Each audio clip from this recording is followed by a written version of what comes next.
में सबसे बड़ा सवाल तो ये है कि ओपीएस, एनपीएस या यूपीएस, कौन सी पेंशन स्कीम बेहतर है, अच्छी है, सबसे सही है, और इनमें से जो सही है उस पर क्या, यानी कर्मचारियों के हिसाब से जो सही है उस पर क्या सरकार एक राय बनाएगी। पेंशन सिस्टम में बड़ा बदलाव, कौन सा विकल्प ज्यादा बेहतर, बहुत लंबे समय से ये बात चल रहा है। ओपीएस, एनपीएस और यूपीएस, आखिरकार कहाँ जाकर विजय कुमार बंधु जी ये बात जो है वो ठहरने वाली है, रुकने वाली है। जी जी मैडम, बहुत बहुत धन्यवाद आपका।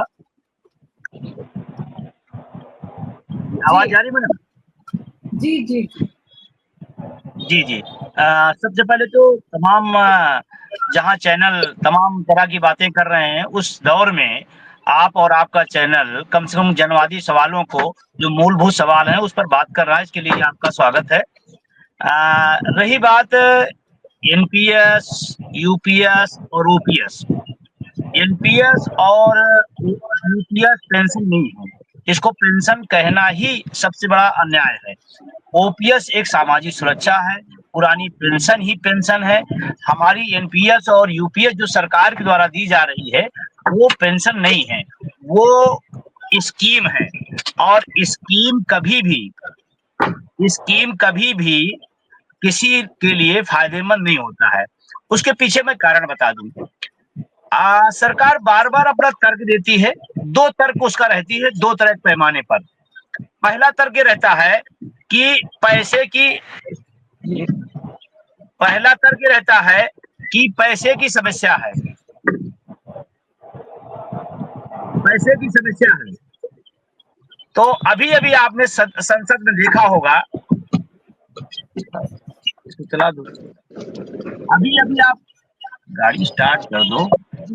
अभी अभी आपने देखा होगा कि सदन में सांसदों ने अपना वेतन भत्ता बिना किसी धरना के, बिना किसी प्रदर्शन के, बिना किसी रैली के और बिना किसी कमेटी के, बिना किसी सिफारिश के अपना बढ़ा लिया। अब जब हमारी पुरानी पेंशन की बात आती है तो कहते हैं पैसे नहीं है। तो क्या सांसदों के लिए इस देश में पैसा है और इस देश के अर्धसैनिक बलों के लिए पैसा नहीं है? ये सवाल पूरा देश का, हिंदुस्तान का व्यक्ति, एक एक आदमी पूछ रहा है। और अगर आप कहते हो एनपीएस यूपीएस बहुत अच्छी है, अच्छी पेंशन व्यवस्था है, तो फिर आप क्यों नहीं लेते हैं? आप हमें पर ही प्रयोग क्यों कर रहे हैं? और सबसे मजेदार बात देखिए, एक ही शिक्षक है, पढ़ाने का काम उसका भी है, एक ओपीएस में है, एक शिक्षक है एनपीएस में है, एक शिक्षक है यूपीएस में ला रहे हैं। मतलब एक देश, एक व्यवस्था, एक वर्क कल्चर, एक काम और पेंशन अलग है। इस पर हमें घोर आपत्ति है और उसके कारण है। हमने पहले भी एनपीएस के बारे में बताया और अभी यूपीएस जो आया उसके बारे में बताएं। इससे कर्मचारियों का, एनपीएस से तो नुकसान था ही था, यूपीएस से और नुकसान हो गया। हमारी पूरी जिंदगी के 10% वेतन का पूरा पैसा सरकार हड़प ले रही है। ये डलहौजी की हड़प नीति है, यूपीएस डलहौजी की हड़प नीति है, जो कर्मचारियों को बांध करके जबरदस्ती 10% पैसा हमारा हड़पा जा रहा है। 20 साल में हमें पूर्ण पेंशन मिल जाती थी और अब 25 साल उसको हमने ड्यूरेशन बढ़ा दिया।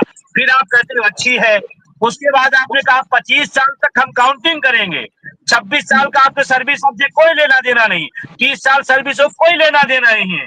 ये कौन सी आप पेंशन व्यवस्था दे रहे हो?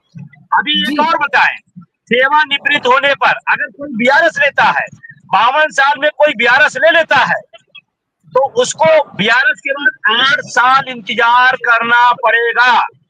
8 साल क्या उसके बच्चे भूखे रहेंगे? उनके बच्चों की पढ़ाई नहीं होगी, उनकी सांसें सब रोक दी जाएंगी, उनके बच्चों की शादी ब्याह नहीं होंगे, उनको दैनिक चीजों की आवश्यकता नहीं होगी, वो क्या करेगा? ये सरकार इस देश के लोगों को खुद बांटना चाहती है, पेंशन के भरोसे भी बांट दिया इसने।